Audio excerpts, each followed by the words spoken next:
Professora Keila, de novo, estamos aqui para mais uma aula de biologia.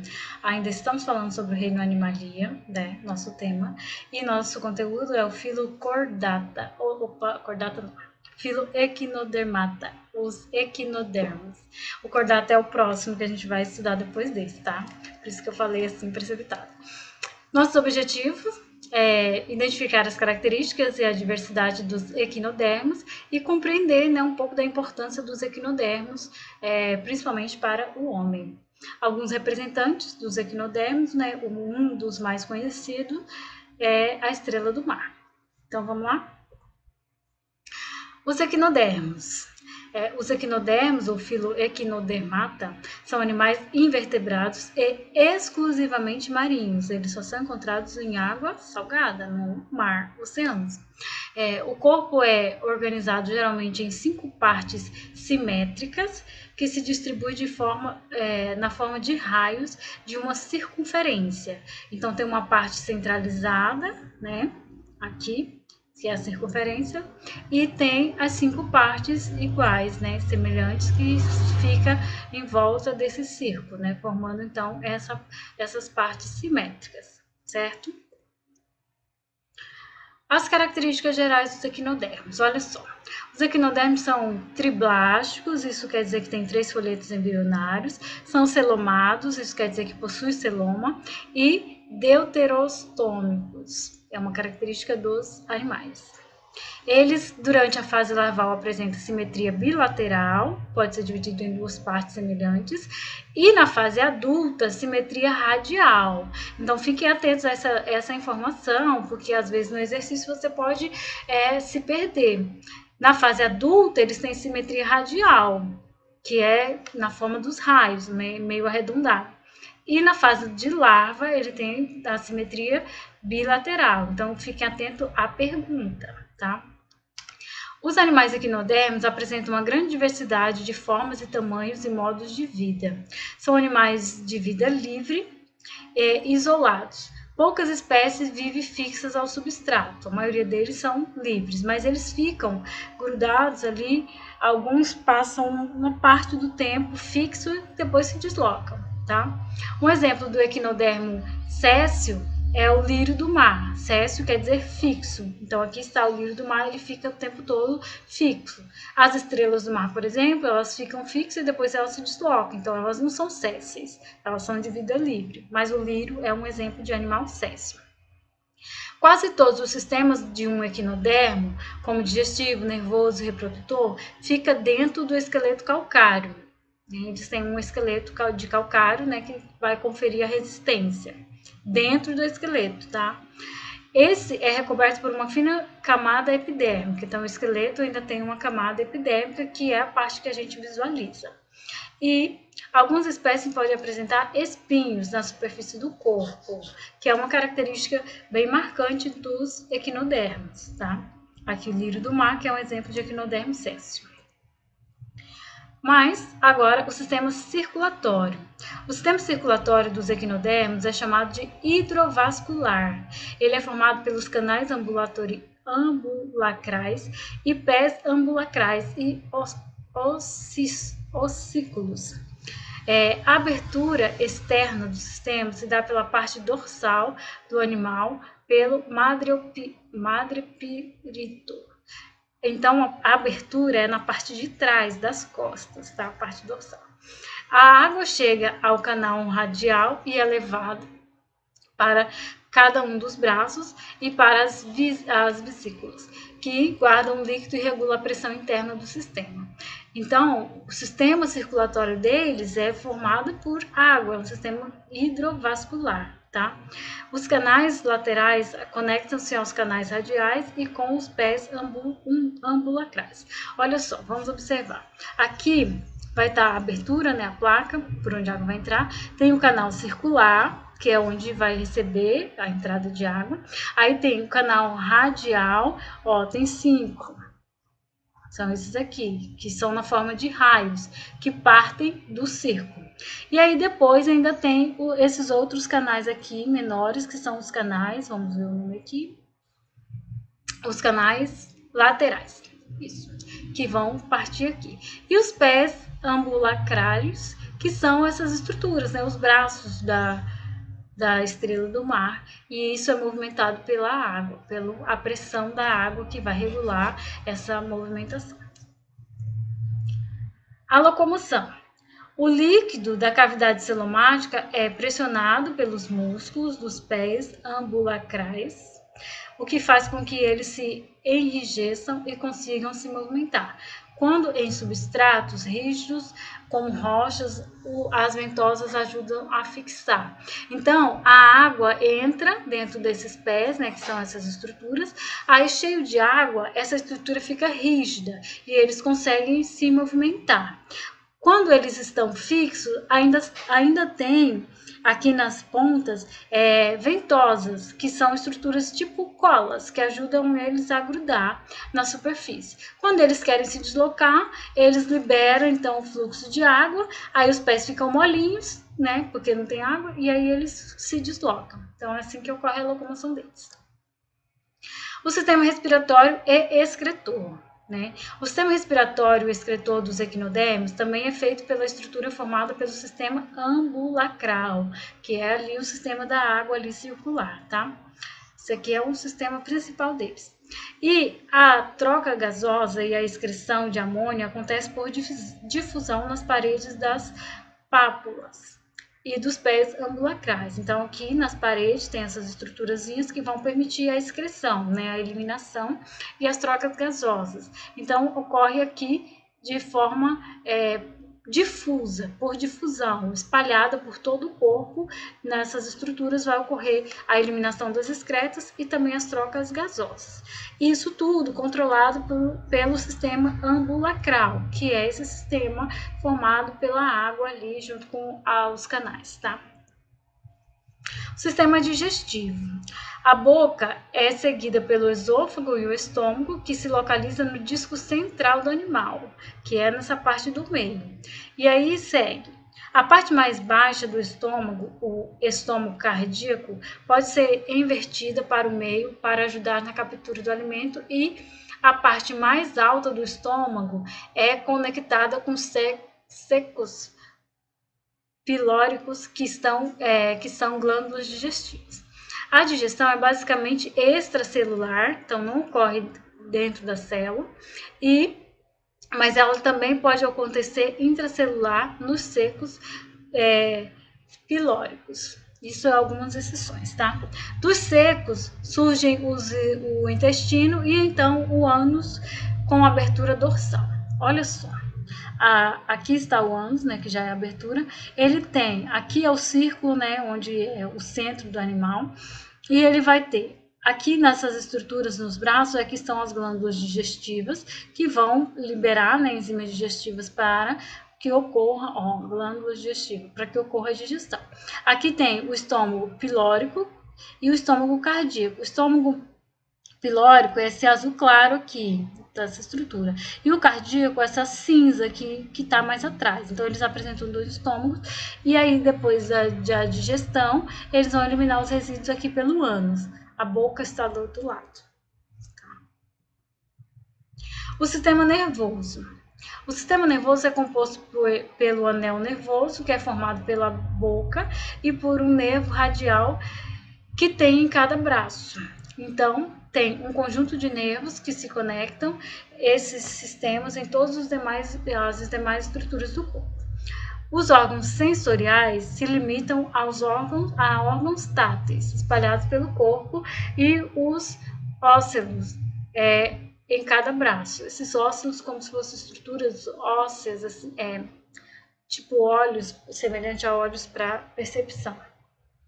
Então, aqui está o anel neural, e aí para cada braço tem um nervo radial, e aí as terminações nervosas, né, que se espalham e se conectam a todas as outras estruturas do corpo do animal, certo? Aqui o sistema reprodutor. A reprodução deles é sexuada, acontece por fertilização externa, né?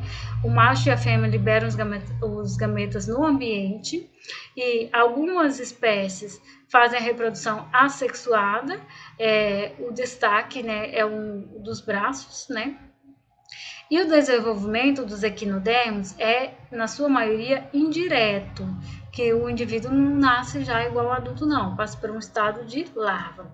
Olha, eu procurei uma imagem colorida, mas não encontrei. Isso daqui é o ciclo de vida do ouriço do mar. Tem os dois indivíduos, né, o macho e a fêmea, eles vão liberar, fecundação. Eles liberam os gametas na água, ocorre a fecundação, forma então o zigoto, aí segue para o desenvolvimento. Aí vão ser formadas a larva, que não é ainda como adulto, e aí depois ele vai se transformar em um indivíduo adulto. Ele vai passando por transformações até aí um indivíduo na fase de modificação de larva, depois um indivíduo juvenil, já está com as características semelhantes, e depois um indivíduo adulto, né, que ele vai crescer.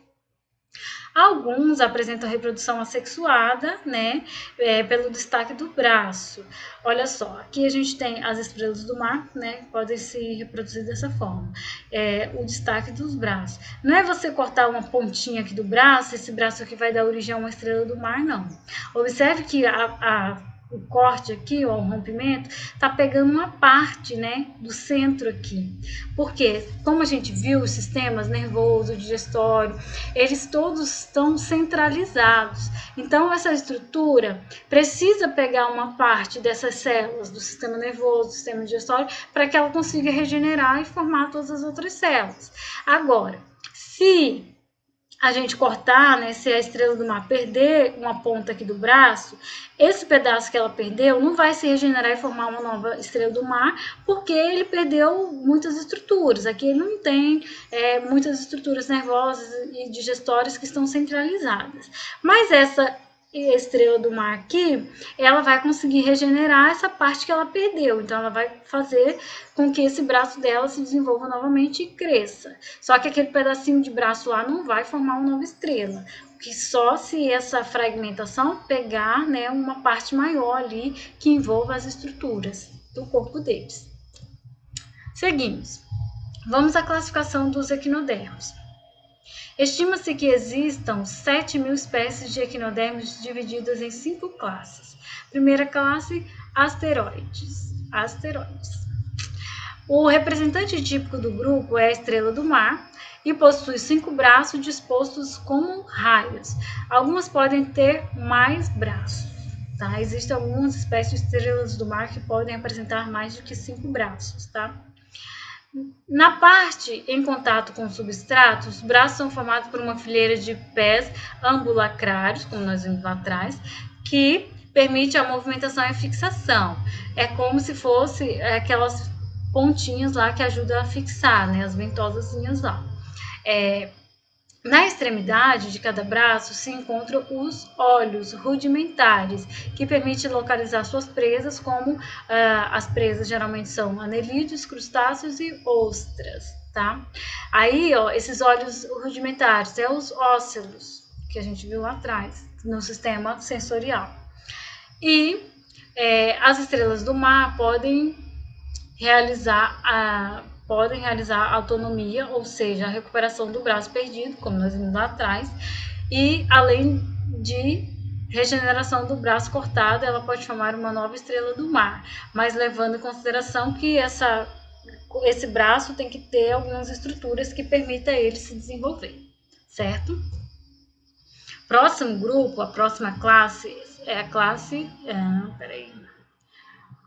Ophiurioides. Um exemplo é a serpente do mar e possui um disco central na qual partem 5 braços dotados de movimentos ondulantes que facilitam o deslocamento. Esses movimentos é tipo nadando, né? A serpente do mar tem a boca na parte inferior, que é na parte de baixo, geralmente é na parte dorsal, que fica em contato com o substrato, enquanto o ânus se localiza na fase oposta. Ela é diferente da estrela do mar. O seu alimento é constituído por moluscos e pequenos crustáceos, detritos sedimentares no fundo do mar. Olha só, a gente tem algumas imagens aqui, ó, uma serpente do mar, aqui na mão da pessoa. Veja que ela é bem diferente da estrela do mar. Os braços são bem compridos, o disco central é bem menor e os braços são bem compridos. Aqui, e elas são, olha essa daqui de cima, elas se camuflam muito bem, elas podem ficar no substrato bem camufladas e passarem despercebidas, certo? Próximo grupo, aqui, é o grupo dos crinoides. Esse grupo tem um representante do grupo dos crinoides, é o lírio do mar. Ele possui uma base presa no substrato, onde saem 5 braços ramificados que dão ao animal aspecto de planta. Geralmente eles apresentam 5, mas pode ter muito mais braços, tá? Utiliza como alimentos os detritos que permanentemente caem em seus braços, né? Então eles ficam com esses braços aqui, ó, vamos observar isso daqui. Fica com esses braços aqui em movimento e aí alguma coisa cai, fica presa aqui, então eles capturam para o alimento, tá? E que são cobertos por prolongamentos capazes de levar partículas até a boca. Então, se a gente observar bem de perto, parece que esses braços deles têm um monte de pelinhos, né?